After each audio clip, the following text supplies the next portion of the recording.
प्यारे बुजुर्गों, माताओं, भाई और बहनों, आज हम सब बड़े खुशकिस्मत हैं कि हम सबको यहाँ इकट्ठे होने का मौका मिला है। कैसा मौका है जबकि हम महापुरुषों को याद करें। कैसा मौका जब के महापुरुषों के बताए हुए रास्ते की जानकारी हम ज़्यादा पाएं, और एक ऐसा मौका कि जिसके ज़रिए जो ज़िंदगी का मकसद है उस और हमारे कदम तेज़ी से बढ़ें। हर रोज़ इंसान जीता है, सुबह उठता है और किसी न किसी कार्य में लग जाता है। जो जिसको ज़रूरी लगता है वो वही करता है। बहुत से कम लोग हैं जो कि ज़िंदगी के असली मकसद की ओर कदम बढ़ाते हैं। ये बाहर की चीज़ें तो कर्मों के लिहाज से होती हैं, उनकी मदद ज़रूर होती है ताकि हमारी ज़िंदगी आसानी से गुजरे, लेकिन मकसद इस ज़िंदगी में आने का और एक पूर्ण महापुरुष से कुछ पाने का आध्यात्मिक उन्नति है कि आध्यात्मिक जिंदगी हमारी बेहतर हो। तो इस गज़ल के ज़रिए संदर्शन सिंह जी महाराज हमें समझा रहे हैं कि वो रूप जिसको हम गुरु समझते हैं, जिसको गुरु कहते हैं, उसके अंदर क्या है जो हमें वो अध्यात्म के रास्ते का ज्ञान दे सके। बाहर से तो हमें एक शरीर दिखाई देता है और उस शरीर को ही हम सब गुरु मान बैठते हैं, लेकिन गुरु वो शरीर नहीं, उस शरीर में बसती हुई सत्ता है। वो हमें दिखती नहीं क्योंकि हम अभ्यास करते नहीं।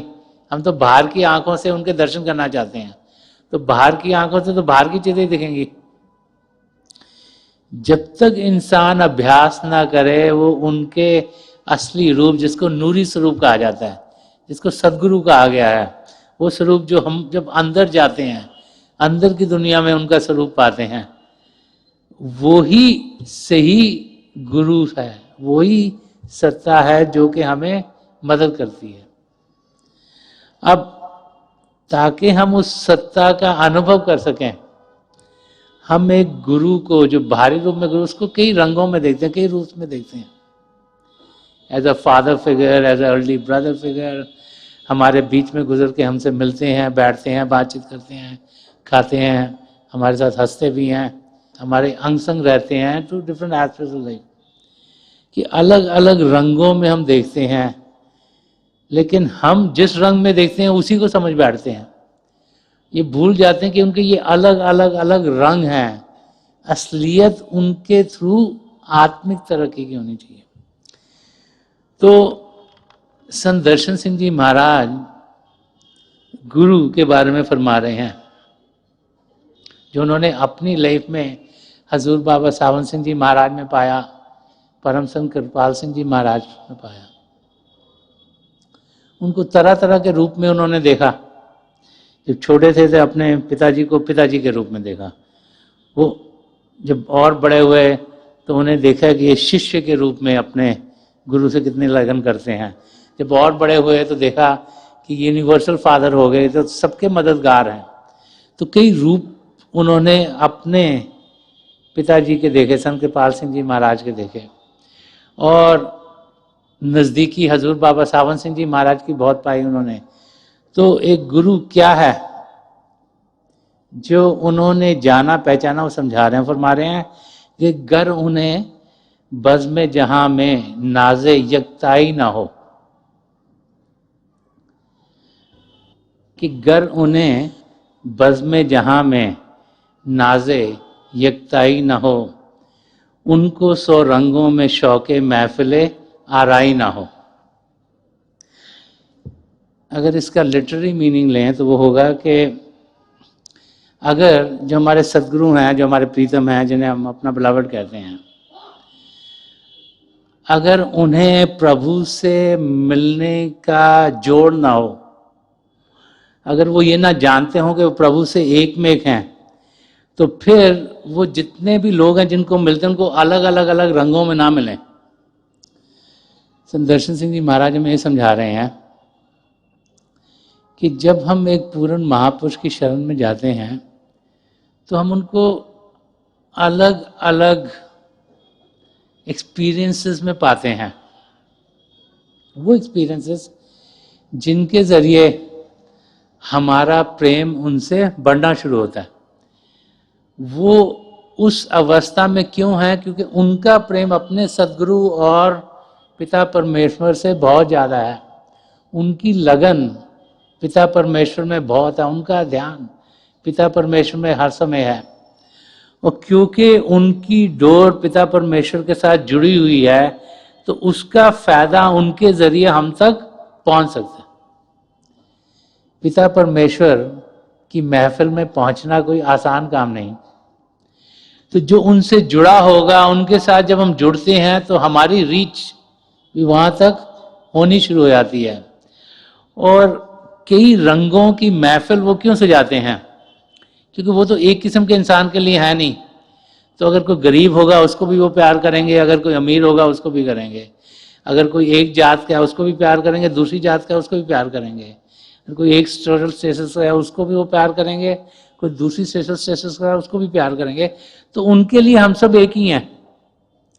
इसलिए हम तो अपने आप को अपने रंग में सोचते हैं। हम सोचते हैं हम पढ़े लिखे हैं, हम अनपढ़ हैं, हम ये भाषा का इस्तेमाल करते हैं, हम इस कल्चर के, हम उस कल्चर के हैं। लेकिन उनके लिए हम सब सेम है, इसलिए हम उनको हर एक रंग में, हर एक किस्म की महफिल में पाते हैं कि उनके जरिए मदद जिस जिस को जानी है वो जिस जिस भी दायरे में होगा उसको जरूर मिलेगी। और इसीलिए हम उनको एक किसी सीमित एरिया में नहीं पाते और एक ही अवस्था में नहीं पाते। बहुत सी बार इंसान जब किसी पूर्ण महापुरुष को मिलने आता है या किसी सद्गुरु की संगत में आता है तो प्री कंसीव नोशन से आता है। वो सोचता है कि ये ऐसे होने चाहिए, और क्योंकि हमने कुछ सुना है, कुछ पाया, हमें लगता है कि इस किस्म के वो होंगे। लेकिन जब हम वहाँ जाते हैं तो हम अनुभव करते हैं कि वो तो इनसे भी मिलते हैं, उनसे भी मिलते हैं, इनकी भी मदद कर रहे हैं, उनकी भी मदद कर रहे हैं। तो उसका असर हम पर बहुत गहरा होता है। और ये समझ अगर हमें आए कि हमारे सद्गुरु सिर्फ एक किसी सर्टेन ग्रुप के लिए नहीं है, तो उसमें वो क्या है, उनसे हम क्या पा सकते हैं, वो हमारे लिए समझना आसान हो जाता है। अगले शेर में एक सच्चा शिष्य जब किसी गुरु की संगत में आता है उसको उनसे आस्ते आस्ते आस्ते लगाव होना शुरू हो जाता है। क्योंकि प्रभु को पाने का रास्ता प्रेम का रास्ता है, और जिन्होंने प्रेम किया उन्होंने पिता परमेश्वर को पाया। तो हमारे अंदर अपने सद्गुरु के लिए प्रेम दिन ब दिन बढ़ता चला जाता है।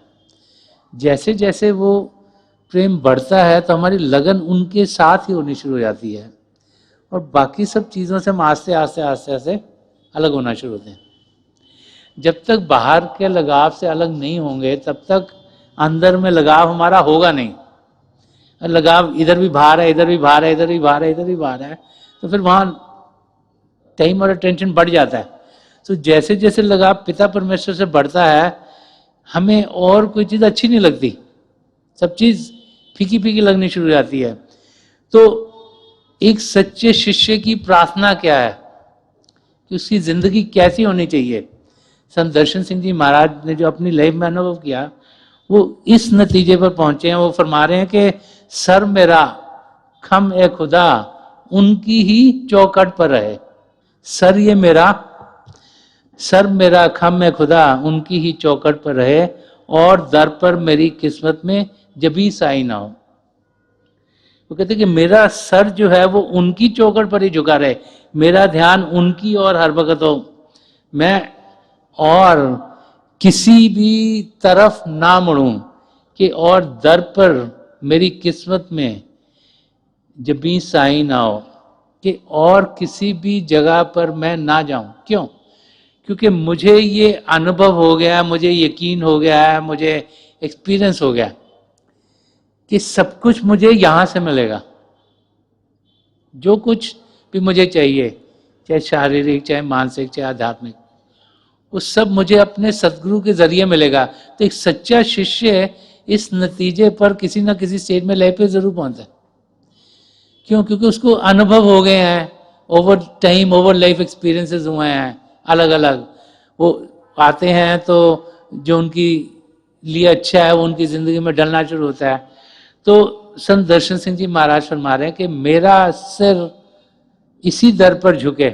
उसका मतलब क्या है कि इसी को मैं मानूं, इसी से मैं पाऊं, इसी से मुझे सब कुछ मिलेगा, और परमात्मा ऐसा ना करे कि मेरे का ध्यान कहीं और करा दे, कि और दर पर मेरी किस्मत में जबी सही ना हो। तो ऐसा ना हो कि मेरे को कहीं और जाके कुछ मांगना पड़े, क्योंकि सारी मुरादें मेरी यहां से पूरी होंगी। ये इस नतीजे तक हर एक सच्चा शिष्य पहुंचता है। जब इस नतीजे तक पहुंचते हैं तभी हम पूरे तरीके से अपना पूरा ध्यान उनकी ओर कर पाते हैं। नहीं तो जिंदगी बिखर जाती है। कोई कहेगा मुझे यहां से कुछ मिल रहा है तो इंसान वहां भागना शुरू हो जाता है, कोई कहेगा यहां से आपको मिलेगा वहां भागना शुरू हो जाता है, कोई कहता है यहां से मिलेगा, आदमी वहां भागना शुरू हो जाता है, सोचता है शायद मिलेगा कुछ।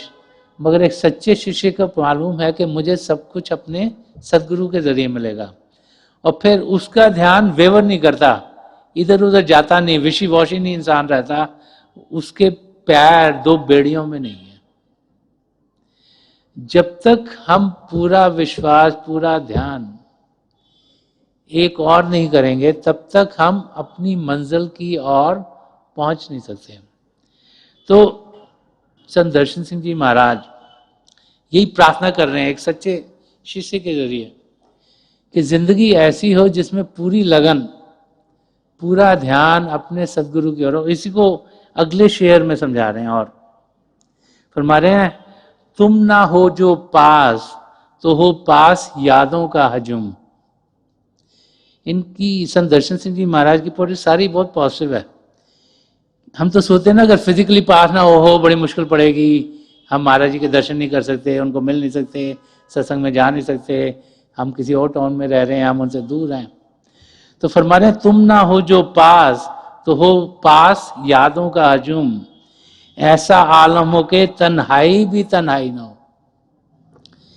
कि जब फिजिकली हम अपने सदगुरु से दूर हो तो उनकी यादों के बादल हर वक्त हमारे अंग संग हो, हर समय हम उनकी यादों में डूबे रहें, उनको याद करें, उनके साथ क्या बातचीत हुई, क्या मुलाकात हुई, क्या सत्संग में हमने पाया, और जो जो भी हमारे को अनुभव हुए हैं उनको याद कर कर अपनी जिंदगी गुजारें। क्योंकि जितना ध्यान उनकी ओर करेंगे उतना ही अपनी मंजिल की हम और बढ़ेंगे।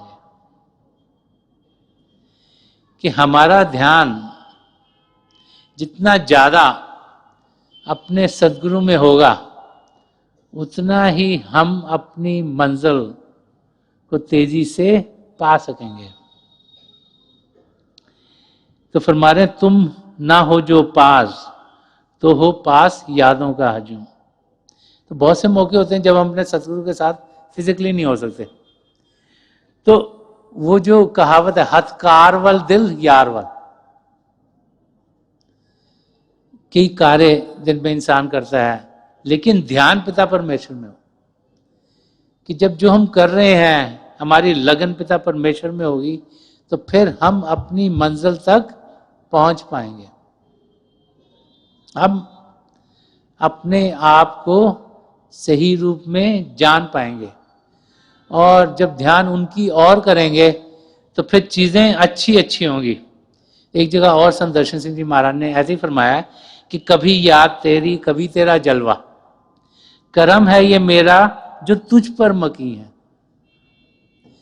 कि ये आपका ही कर्म है कि कभी आपकी याद आती है, कभी आपका जलवा दिखता है, कभी आप बाहर में मुझे फिजिकली देखते हो, कभी आपकी यादों में मैं रहता हूं। ये हम ना सोचे कि हम कर रहे हैं इस करके, अरे उन्हीं का कर्म है, उन्हीं की दया मेरा है। वो कहा जाता है कि love emanates in the heart of the beloved, के पहले प्रेम हमारे सदगुरु के अंदर जागृत होता है। तो उनके प्रेम की जब चिंगारी हमारी ओर आती है तभी हम उनको प्रेम करने के लायक होते हैं।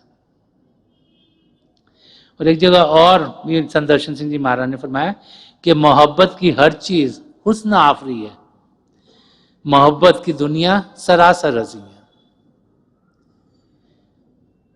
एक शिष्य का अपने सदगुरु से नाता क्या है? आत्मिक प्रेम, आत्मा का लगाव। इसीलिए मोहब्बत में, प्रेम में हर एक चीज खूबसूरत लगती है। जब हम उनके अंग संग होते हैं हम खुश ही होते हैं, क्योंकि हमें प्रेम ही प्रेम मिल रहा है और सारा एटमॉस्फेयर प्रेम से भरपूर हो जाता है और उसी का हमने अनुभव करना है। भारी रूप में हम उन्हें एक टीचर, एक अध्यापक, एक गाइड के माफक देखते हैं। अंदर की दुनिया में बढ़ते हैं, मन माया के पर्दे से ऊपर उठते हैं तो उनका नूरी स्वरूप सदगुरु का चेहरा देखते हैं। उनके साथ जब वो हमें अपने साथ अंदर के मंडलों में ले जाते, सचखंड में पहुंचते हैं, तो हमें उन्हें सत्पुरुष के रूप में देखते हैं। अलग अलग रूप अपने गुरु के, उनका अनुभव उन्हें अलग अलग स्टेजेस पे होता है। जैसे जब हम और रूहानियत के रास्ते पढ़ते चले जाते हैं तो वो क्या है, वो और पढ़ते हटती चली जाती हैं और कवरिंग करती हैं और उनकी सही असलियत हमारे अंग संग होने शुरू हो जाती है। और चौथे शेर में संत दर्शन सिंह जी महाराज ने जो अध्यात्म का, जो प्रेम का रास्ता, इसको बड़े प्यार से बोला है। फरमा रहे कि जब निगाह इश्क पड़ती है हजार अंदाज से, कि जब निगाह इश्क पड़ती है हजार अंदाज से, हुस्न क्यों हर आन फिर मैवे खुद आराई ना हो। वो हमें समझा रहे हैं कि हमारी जो आत्मा है उसको हुस्न यहाँ कहा गया, कि हमारी आत्मा बहुत खूबसूरत है। हमारी आत्मा तो प्रभु का ही हिस्सा है, प्रभु के प्रेम से भरपूर है, चेतन है, सदा सदा के लिए जीने वाली है, हर वक्त तंदुरुस्ती में रहती है। तो टोटली खूबसूरत, उसको हुस्न बताया गया कि उस पर जब निगाह इश्क पड़ती है हजार अंदाज से, तो उस आत्मा के ऊपर जब एक सदगुरु के दर्शनों के जरिए हमारे अंदर रूहानी किरणें तरह तरह से पड़ती हैं। कभी हम सत्संग में उनके दर्शन करते हैं, कभी दर्शन में मिलने आते हैं, कभी उनको याद करते हैं, कभी आजकल तो वीडियो टेप में देखते हैं, कभी और कोई अनुभव हमें होता है उनके साथ। तो तरह तरह के तरीकों से उनकी ओर से प्यार हमारी ओर आता है। और जब उनकी तरफ से प्यार हमारी ओर आएगा तो क्या होगा, जो आत्मा वो अपने आप को बेहतर करेगी। जो मन माया के पर्दे उसके ऊपर चढ़े हुए हैं वो हम उनको अलग करना चाहेंगे। हम चाहेंगे कि वो मन माया के पर्दे दूर हों, हम एक अच्छा इंसान बने, हम एक बेहतर इंसान बने, हम ऐसे बने कि हमारे गुरु के और प्यार हमें मिले। तो हमारी आत्मा, जो हमारी आत्मिक लाइफ है वो बेटर होनी शुरू हो जाएगी। क्योंकि जब हमें मालूम होगा कि हमारे सदगुरु हमसे प्यार करते हैं तो हम फिर अच्छा इंसान बनना चाहेंगे। हमें मालूम है कि वो चाहते हैं कि हम एक अच्छा इंसान बने, वो चाहते हैं हम पिता परमेश्वर से मिलें, वो चाहते हैं कि हम इस माया की दुनिया में जीते हुए अपना ध्यान प्रभु की ओर कर पाएं। तो यहाँ संत दर्शन सिंह जी महाराज हमें ये समझा रहे हैं कि जब हम एक पूर्ण महापुरुष की संगत में जाते हैं तो उनसे हमें प्रेम मिलता है। कभी हो सकता है हमारे सिर पे हाथ रख दें, कभी हो सकता है बाँह को पुचकार दें, कभी हो सकता है कि चलते चलते स्माइल कर दें, कभी हो सकता है हमसे बातचीत कर लें। अलग अलग तरीके हैं जिनके जरिए वो अपना प्यार हमें जताते हैं, ताकि हम जान सके कि हमें कोई प्यार करने वाला है दुनिया में, जो कि अनकंडीशनल लव है। उन्हें हमारी ज़रूरत नहीं, वो तो प्रभु से जुड़े हुए हैं। लेकिन वो चाहते हैं हम कि प्रभु के प्रेम का अनुभव करें, इसीलिए वो हमारी और प्रेम को भेजते हैं। और जब वो हमारी रूह की गहराई तक पहुंचता है तो हमारे अंदर जरूर ख्याल आता है कि हम बेहतर हों। कई बारी इंसान को, आप में से बहुतों ने अनुभव किया होगा कि आप प्रोग्राम में गए और घर गए तो आपको लगा ओहो आज तो मेरे को दर्शन नहीं हुए। संभव हमारे सतगुरु की नजरें चाहे हम पे पड़ी, हमने नहीं समझा कि हम पे पड़ी हैं। फिर हम क्या करते हैं, कहते हमने जरूर भजन कम किया होगा, हमने जरूर ये गड़बड़ की होगी, तो next day we try to be better. क्यों? कि हम चाहते हैं कि उनकी नजरें हम पर पड़े और हम बेहतर हों। वो भी चाहते हैं कि हम बेहतर हों, तो हम भी चाहते हैं हम बेहतर हों, देन वी इम्प्रूव। क्योंकि उनका प्यार हमारी तरफ आ रहा है तभी हम बेहतर रहे। उनकी तरफ से प्यार ही ना आए तो फिर हम क्या करने आ रहे हैं? फिर तो दुनिया की चीजों में लगे रहे। इसी करके जब भी हम किसी पूर्ण महापुरुष की संगत में जाते हैं वहां में प्रेम ही प्रेम दिखता है, उसके सिवाय और कुछ है नहीं। क्योंकि उसी के जरिए वो हमें एक बेहतर इंसान बना रहे हैं और उसी प्रेम के जरिए हम अपनी मंजिल तक पहुंच पाएंगे। इसीलिए सब धर्म ग्रंथ कहते हैं कि जिन्होंने प्रेम किया उन्होंने ही पिता परमेश्वर को पाया। प्रभु को पाना कोई आसान काम नहीं। तो हमारे सदगुरु प्रेम के जरिए हमें उस अवस्था में पहुंचा रहे जिसमें हम शुद्ध हों। प्रभु तो चेतनता का महासागर, वहां जो चीज शुद्ध नहीं होगी वो मिल ही नहीं सकती। तो हमें शुद्ध करते हैं, हमें बेटर करते हैं, हमारी आत्मा के ऊपर जो पर्दे पड़े हैं उनको हटाते हैं और प्रेम के जरिए हमें उस अवस्था में पहुंचा देते हैं ताकि हम शुद्ध हों और हम प्रभु में जाकर लीन हो सकें। तो संत दर्शन सिंह जी महाराज हमें ये समझा रहे हैं कि पिता परमेश्वर से तो और कोई खूबसूरत है ही नहीं, वो सुंदर है। हमारे सदगुरु हमारी नजरों में सबसे सुंदर है। अब भारी रूप से हमारे सदगुरु कैसे भी लगे, लंबे हैं, चौड़े हैं, छोटे हैं, उनका फेस कैसा है, उसका कोई फर्क नहीं पड़ता। हिस्ट्री में आप देखो कि महापुरुष अलग अलग रूप में हैं। कोई कुबड़े थे, कोई सीधे थे, कोई ऊंचे थे, कोई लंबे थे। एक सच्चे शिष्य को अपने सदगुरु से प्यारा कोई भी दिखाई नहीं देता। अब जब हम कई बारी मौके मिलते थे संत दर्शन सिंह जी महाराज के साथ बैठने के, तो वो हजूर की खूबसूरती की बातचीत करते थे कि उनका नाक कैसा था, वो पगड़ी कितनी अच्छी बांधते थे, उनको दूर से देखकर ही 2 मील दूर से देखकर ही दिल में कितनी उमंगें उठती थी कि उनके मुंह पर तिल था और वो तिल की खूबसूरती करते थे। और आजकल के टाइम में तो डॉक्टर कहते हैं ना, ये ब्लैक मोल हो, इसको निकालो जी, हटाओ इसको, ये क्या कर रहा है फेस के ऊपर। लेकिन संत दर्शन सिंह जी महाराज तो अपने गुरु के मुंह के तिल को इतनी खूबसूरती से बयान करते थे कि जैसे तिल जैसी कोई चीज ही ना और कोई दुनिया में। क्यों? क्योंकि एक सच्चे शिष्य को अपने गुरु की हर एक चीज बहुत अच्छी लगती है। पिता परमेश्वर सुंदर है, हमारे सदगुरु सुंदर है और हमारी आत्मा सुंदर है। क्योंकि सब चीजें चेतन है। बाहरी रूप से हम कैसे भी, हम सब बहुत सुंदर है, क्योंकि असली रूप तो हमारा आत्मिक है। वो आत्मा चेतन है, वो आत्मा खूबसूरत है, सुंदर है, प्यार से भरपूर है। उसके ऊपर मन माया के पर्दे पड़े हैं, इस करके वो गंदी लग रही है। अब देखने में कोई खूबसूरत बच्चा होगा, अगर उसको मिट्टी में तुम डाल दोगे और मिट्टी से मुंह भरा होगा तो देखने में तो बदसूरत लगेगा, लेकिन अंदर से तो खूबसूरत है। जब धुल जाएगा तो खूबसूरती खुद ब खुद आ जाएगी। वही हालत हमारी आत्मा की है। और हमारे सदगुरु हमें उस खूबसूरती का अनुभव करवाना चाहते हैं। वो चाहते हैं कि हम जानें कि हम कितने खूबसूरत हैं।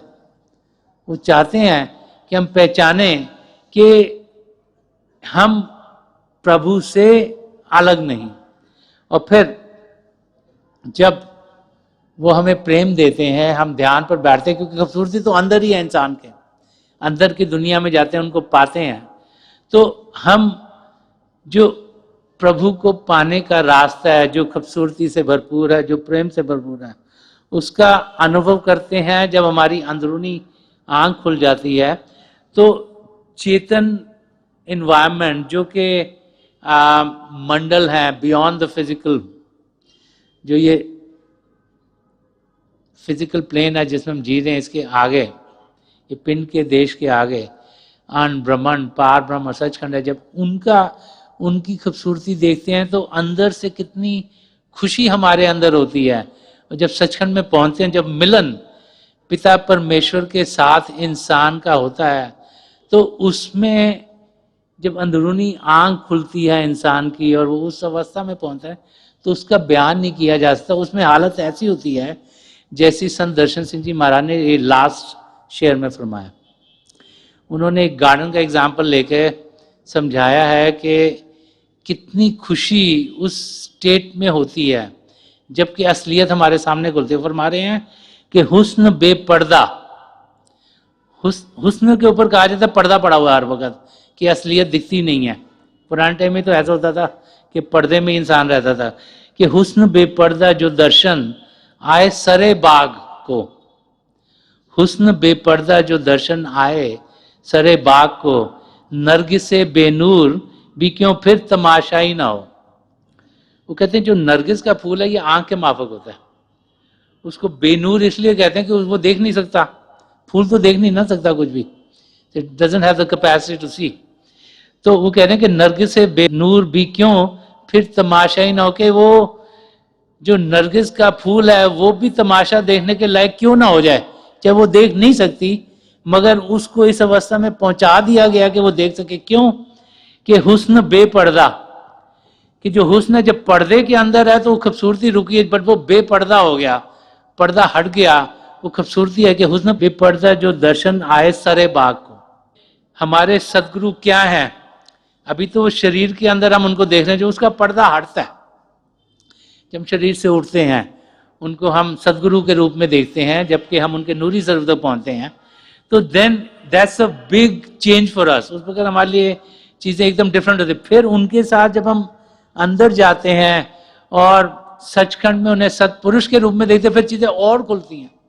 तो कह रहे हैं कि हुस्न बेपर्दा जो दर्शन आए सरे बाग को, कि उस बाग में जहां फूल हैं, जो नरगिस, जो आंख के, इसीलिए नरगिस यूज किया है कि आंख है देख नहीं सकती, ये बाहर की आंख देख नहीं सकती, लेकिन जब उन्होंने दया दृष्टि डाली अपनी, उन्होंने दया मेहर की, उनके कर्म हुए, तो हम उनके असली रूप को देख पाए। जब हमने तवज्जो उनकी ओर की, उनके बताए हुए रास्ते पर चले, उनके नूरी शरीफ तक पहुंचे, वो हमें अंदर ले गए, उन्होंने अपना असली रूप दिखाया, तो नरगिस से बेनूर भी क्यों फिर तमाशा न हो, तो हम भी असलियत को देखने के लायक हो गए।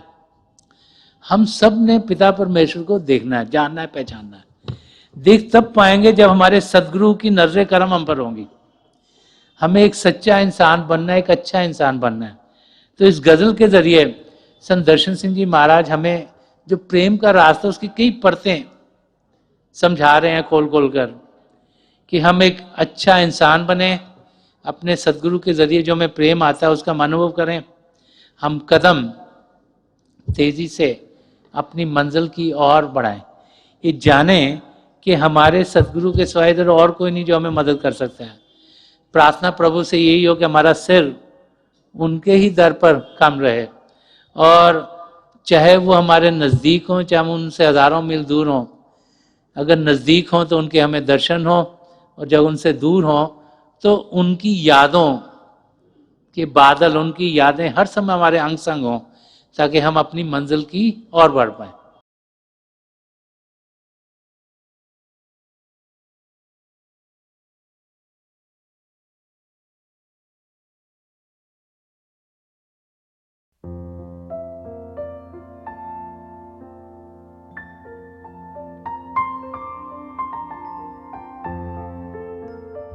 तो थोड़ी देर के लिए हम सब अभ्यास के लिए बैठ जाएं।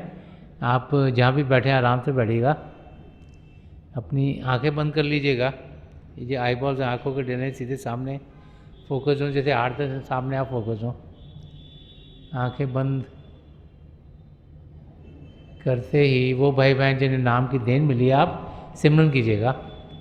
और जो भाई बहन यहाँ नए हैं, आप पिता परमेश्वर के किसी भी जाति नाम का जाप कीजिएगा।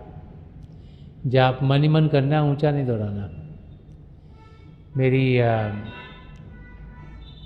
प्रभु के चरण कमलों में, और जो पिछली सेंचुरी के महापुरुषों हैं, हजूर बाबा सावन सिंह जी महाराज, परम संत कृपाल सिंह जी महाराज और दयाल प्रसन्न दर्शन सिंह जी महाराज के चरण कमलों में यही प्रार्थना है कि जो जो हम सबके लिए बेहतर हो ये महापुरुष हमें दें, हमें सबके साथ जोड़ें और हमारे भीतर प्रभु की ज्योत के हमें दर्शन करवाएं। थोड़ी देर में मैं आपको इस बैठक से उठाऊंगा और मेरी शुभकामनाएं आप सबके साथ हैं।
छोड़ दीजिए जी, प्लीज लीव ऑफ।